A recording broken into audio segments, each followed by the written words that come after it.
Hello everybody, welcome to my YouTube channel Law Academy. Today we will discuss section 26, section 27, section 28 and section 29 of the Criminal Procedure Code 1973. अगर channel पर पहली बार आए हो तो subscribe कर देना और बेल आइकन पर क्लिक कर देना जिससे लॉ रिलेटेड वीडियोस की नोटिफिकेशन आपके पास सबसे पहले पहुंचे. So without wasting your time let's start the video. Section 26 talks about courts by which offences are triable. मतलब कि कौन से कोर्ट्स हैं जिनके द्वारा ऑफेंसेस अपराध जो हैं वो ट्राइबल हैं, मतलब कि विचारणीय हैं. ठीक, इसमें होता है कि subject to other provision of this code, मतलब कि इस संहिता के अधीन रहते हुए. सब क्लॉज में बताया गया है any offence under the Indian penal code may be tried by the high court और the court of session or any other court by which such offense is shown in the first schedule to be triable.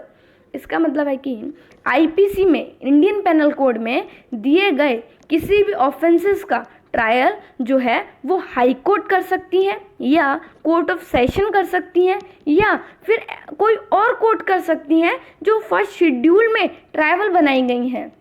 तो वो court जो होंगी वो IPC में दिए गए offences का ट्रायल कर सकती हैं.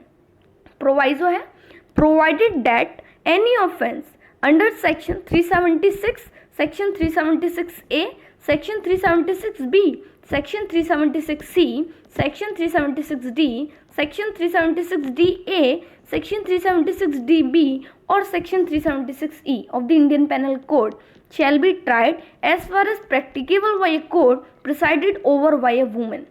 इसका मतलब है कि प्रोवाइडेड डेट मतलब परंतु ये जो ऑफेंसेस जो बताए गए हैं, ये जो सेक्शंस जो बताए गए हैं इसमें कौन सा ऑफेंसेस को डिफाइन किया गया है, इसमें रेप केसेस को बताया गया है. जो रेप ऑफेंस है उसको डिफाइन किया गया है.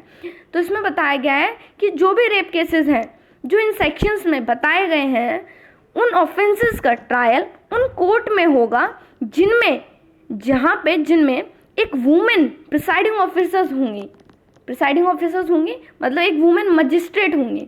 ठीक, sub clause B says that any offence under any other law shall when any court is mentioned in this behalf in such law be tried with such court and when no court is so mentioned may be tried bye.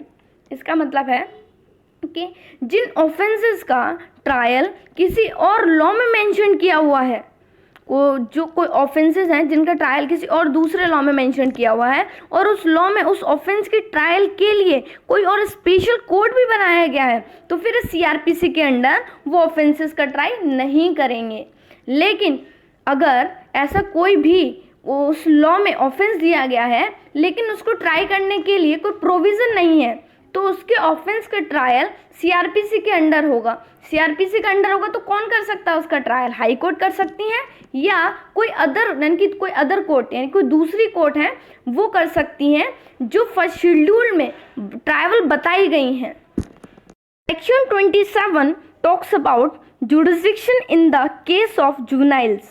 इसमें बताया गया है any offence not punishable with death और imprisonment for life committed by any person who at the date when he appears or is brought before the court is under the age of 16 years may be tried by the court of a chief judicial magistrate or by any court specially empowered under the Children Act 1960 or any other law for the time being in force providing for the treatment, training and rehabilitation of youthful offenders.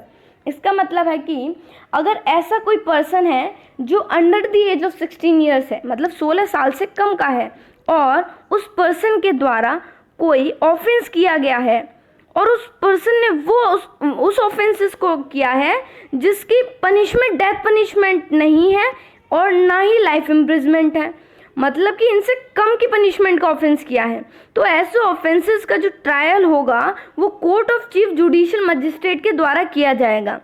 या फिर जो children's act 1960 में अगर कोई court specially empowered की गई है तो उसके द्वारा किया जाएगा. अगर और इसमें साथ ही साथ ये बता दें या फिर किसी और दूसरे लॉ में भी किया जा सकता है जो टाइमिंग इन फोर्स में उनके द्वारा भी किया जा सकता है. किसी यूथफुल ऑफेंडर्स के ट्रीटमेंट, ट्रेनिंग एंड रिहेबिलिटेशन के लिए बनाए गए हैं कोई कोर्ट्स, तो उस कोर्ट के द्वारा ट्रायल किया जा सकता है। और एक और बात है इसमें जानने की, अगर कोई बच्चा जो है वो under the age of 16 years है, तो अगर वो ऐसा ऑफेंस करता है जिसकी पनिशमेंट डेथ पनिशमेंट है या लाइफ इम्प्रिजमेंट है, तो ये कोर्ट्स जो बताई गई हैं वो इन ऑफेंसेस का ट्रायल नहीं करेंगी।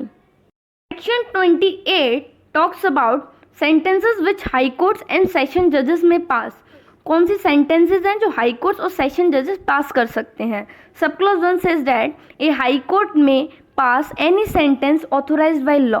हाई कोर्ट जो है वो कोई भी सेंटेंस पास कर सकती हैं जो लॉ के द्वारा ऑथोराइज्ड है, उसमें डेथ पनिशमेंट भी इंक्लूडेड होती है। सब क्लॉज 2, ए सेशन जज और एडिशनल सेशन जज में पास any sentence authorized by law, but any sentence of death passed by any such judge shall be subject to confirmation by the high court। इसमें बताया गया है कि सेशन जज या एडिशनल सेशन जज भी कोई भी सेंटेंस पास कर सकते हैं, लेकिन डेथ पनिशमेंट देने में उन्हें सबसे पहले हाई कोर्ट से कंफर्मेशन लेना होगा। Sub clause 3, an assistant session judge may pass any sentence authorized by law except a sentence of death or of imprisonment for life or of imprisonment for a term exceeding 10 years। इसका मतलब है कि assistant session जजेस death punishment या life imprisonment या 10 years की punishment से ज़्यादा तक की पनिशमेंट नहीं सुना सकते हैं, ये सिर्फ 10 साल तक की इम्प्रिजमेंट सुना सकते हैं। Section 29 talks about sentences which magistrate may pass. Subclause 1 says that the court of a chief judicial magistrate may pass any sentence authorized by law except a sentence of death or of imprisonment for life or of imprisonment for a term exceeding 7 years। इसका मतलब है court of chief judicial magistrate death punishment या life imprisonment या 7 years से ज़्यादा तक की imprisonment नहीं सुना सकते हैं, वो सिर्फ 7 ईयर्स तक की इम्प्रिजमेंट सुना सकते हैं। Sub clause 2 says that the court of a magistrate of the first class may pass a sentence of imprisonment for a term not exceeding 3 years or of fine not exceeding 10,000 rupees or of both. Court of magistrate of the first class हैं, वो 3 years से ज़्यादा तक की punishment imprisonment नहीं दे सकते हैं, ठीक है, मतलब 3 साल तक की इम्प्रिजमेंट सुना सकते हैं, उससे ज़्यादा नहीं सुना सकते। और यहाँ पे तो फाइन में भी लिमिटेशंस आ गई कि जो court of magistrate of the first class हैं वो 10,000 यानी कि 10,000 से ज़्यादा तक का फाइन भी इम्पोज नहीं कर सकते हैं, या फिर दोनों सज़ा जो हैं वो एक साथ भी दे सकते हैं। Sub clause 3, the court of a magistrate of the second class may pass a sentence of imprisonment for a term not exceeding 1 year or a fine not exceeding 5,000 rupees or of both। जो court of magistrate of the second class हैं वो 1 साल से ज़्यादा तक की imprisonment नहीं दे सकते हैं और 5,000 से ज़्यादा तक का फाइन भी इम्पोज नहीं कर सकते हैं, या फिर दोनों सज़ा जो हैं वो एक साथ भी दे सकते हैं। Sub clause 4 says that the court of a chief metropolitan magistrate shall have the powers of the court of a chief judicial magistrate and that of a metropolitan magistrate the powers of the court of a magistrate of the first class।